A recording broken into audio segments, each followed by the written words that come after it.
Welcome to movie today. இன்றைக்கி நாம் Tamil டப்பிங்கோட தியேட்டர்ஸில் release ஆகியிருக்கிற ராஜாசா படத்தோட ரிவ்யூ தான் பார்க்க போகிறோம். இந்த படத்தோட கதை என்னென்னா, ஹீரோவுக்கு பாட்டி ஒருத்தங்க இருக்காங்க. அவங்களுக்கு நாளுக்கு நாள் ஞாபக மறதி அதிகமாயிட்டே வருது. இந்த நிலைமையில் பாட்டி ஹீரோ கிட்ட தன்னை விட்டு போன கணவரை எப்படியாவது தேடி கண்டுபிடிச்சி கொடுன்னு கேட்குறாங்க. இப்போது ஹீரோ அவங்க தாத்தாவை தேடி கிளம்புறாரு. இதுக்கப்புறம் அவருடைய தாத்தாவை தேடி போகையில் என்ன நடந்தது என்பது தான் மீதி கதை. இப்போ வாங்க பாசிட்டிவ்ஸ் என்னென்ன, நெகட்டிவ்ஸ் என்னென்னு பார்ப்போம்.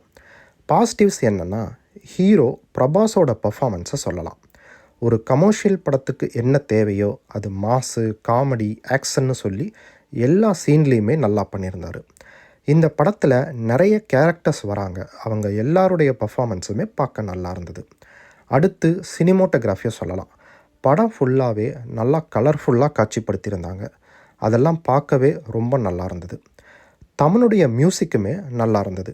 இதுக்கு முன்னாடி அவர் போட்ட மியூசிக் மாதிரி இல்லாமல் கொஞ்சம் வித்தியாசமாக இருந்தது. இப்போ வாங்க நெகட்டிவ்ஸ் என்னென்னு பார்ப்போம். படத்தோட கதையை பார்க்கும்போது ஒன்றுமே புதுசாக இல்லை. ஏற்கனவே நிறைய படத்தில் நம்ம பார்த்த மாதிரி ஃபீல் இருக்குது. அடுத்து ஹீரோவோட மாசை காட்டுறேன்னு சொல்லி நிறைய அதுக்காக சீனை வச்சு இழுத்துட்டாங்க. இதனாலேயே நமக்கு ரொம்ப லேகாக போகிற மாதிரி ஃபீல் இருக்குது. இதில் சில எமோஷ்னல் சீன்லாம் இருக்குது, பட் நமக்கு என்னமோ அது அவ்வளோ கனெக்ட் கொடுக்கல. ஸோ மொத்தத்தில் இந்த படம் எப்படி இருந்துச்சுன்னா, ஒரு ஓகேவான ஒன் டைம் வாட்சபிள் மூவியாக இருந்தது. இந்த படத்துக்கு நான் கொடுக்குற ரேட்டிங் 5க்கு 3 கொடுப்பேன்.